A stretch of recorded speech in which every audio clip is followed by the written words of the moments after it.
আলহামদুলিল্লাহ, আজ 15ই আগস্ট 2026 জামিয়া নাইমিয়া তালিমুল কোরআন দোলাসিন্দা সাগরপাড়া উলুবাড়িয়া হাওড়ার পক্ষ থেকে 80তম স্বাধীনতা দিবস উদযাপন করা হচ্ছে। আজকে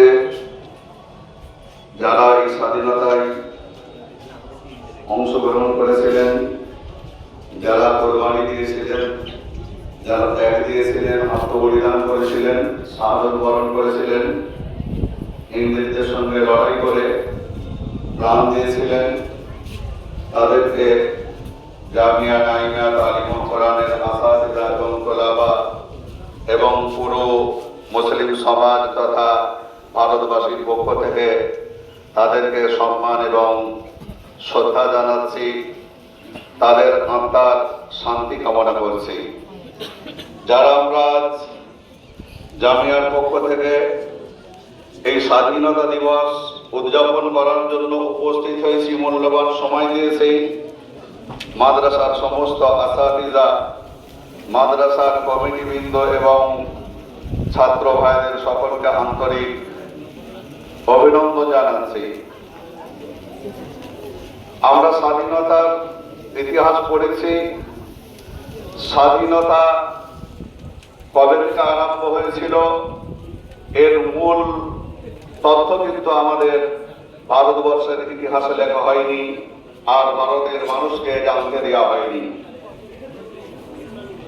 সর্বপ্রথম ভারতবর্ষের মাটিতে আমাদের এই পশ্চিম বাংলার কলকাতায় ইংরেজরা ব্যবসার উদ্দেশ্যে এসেছিল 1498 সালে। ভারতবর্ষের কোন ইতিহাসে পাওয়া যাবে না,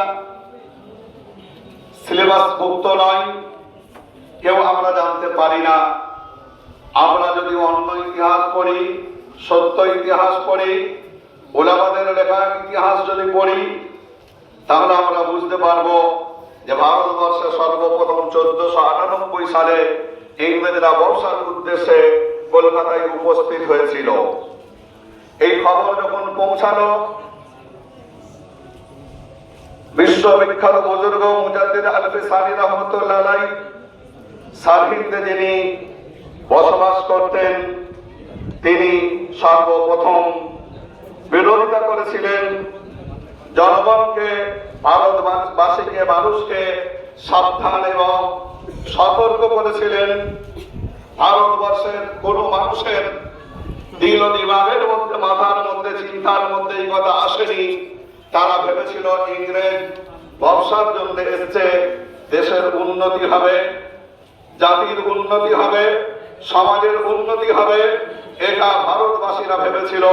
মুজাদ্দিদ আলফি সানি রহমতুল্লাহ আলাইহি তিনি বিশ্ববিখ্যাত বুজুর্গ, তিনি তাদের সেই চক্রান্তকে উপলব্ধি করে মানুষকে সচেতন করেছিলেন। গ্রামে গ্রামে, পল্লীতে পল্লীতে, শহরে নগরে বিভিন্ন জায়গায় সাধ্য